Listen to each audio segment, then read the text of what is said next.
On passe maintenant au sport. Lise-Laure Etienne nous a rejoint. Bonsoir Lise-Laure. Bonsoir Patrice. De l'athlétisme tout d'abord, performance exceptionnelle. Aujourd'hui des relayeurs botswanais sur 400. Oui, 4 tours de piste avalés en 2 minutes 54 secondes et 47 centièmes ou 4 x 400 mètres hommes dans un stade en ébullition à Gaborone devant leur public en présence du président de la République Douma Boko. Les relayeurs botswanais Epi, Tebogo, Dori et Kebina Chipi ont répondu aux attentes de leurs supporters.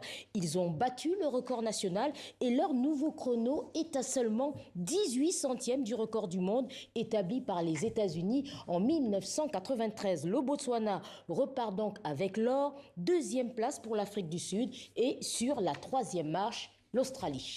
En basket, c'était aujourd'hui la dernière journée à Rabat de la conférence Sahara de la Basket Africa League. Oui, 3 équipes déjà qualifiées pour les playoffs dans cette conférence. Les Tunisiens du club africain, le FUS de Rabat et Al Ahly. Ces 2 dernières formations s'affrontaient pour l'honneur aujourd'hui, mais dans un duel tout de même très serré. Et au bout du compte, dans une arène bondée, les Égyptiens d'Al Ahly ont pris le dessus. Score final 77 à 71. Et puis, la victoire était impérative pour l'ASC Ville Dakar. Après une entame de tournoi ratée, les Sénégalais l'ont emporté 79 à 62 face aux Nigérians de Mactown.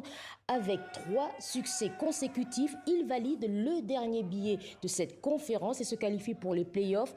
Une qualification historique. Ce sera la première phase finale disputée par les Dakarois. Et puis du football féminin, suite et dernier tour des qualifications de la Coupe du Monde des moins de 20 ans. Oui, il y avait aujourd'hui une rencontre. Les Black Princess du Ghana prennent une option pour la qualification. Elles s'imposent à domicile devant l'Ouganda, 2-1.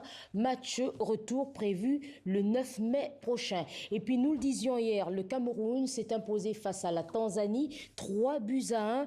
Une victoire maîtrisée, un titre actu Cameroun, mais loin d'être tranquille. Les Lions indomptables ont mis du temps avant de trouver le chemin des filets. Alors comment expliquer ce réveil tardif? Écoutez la réponse du coach Hassan Bala au micro de nos confrères du site Allez les Lions. Vous savez, c'est les jeunes, il n'y a aucune chose parmi elles qui a déjà foulé le stade de Fandena. Et ce n'était pas facile.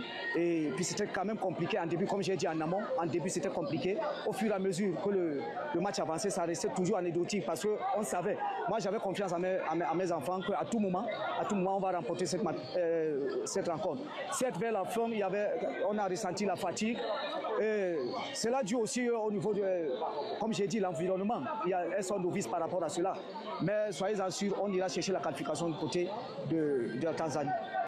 Voilà, merci Lise-Laure. Merci. Et à la semaine prochaine. À la semaine prochaine.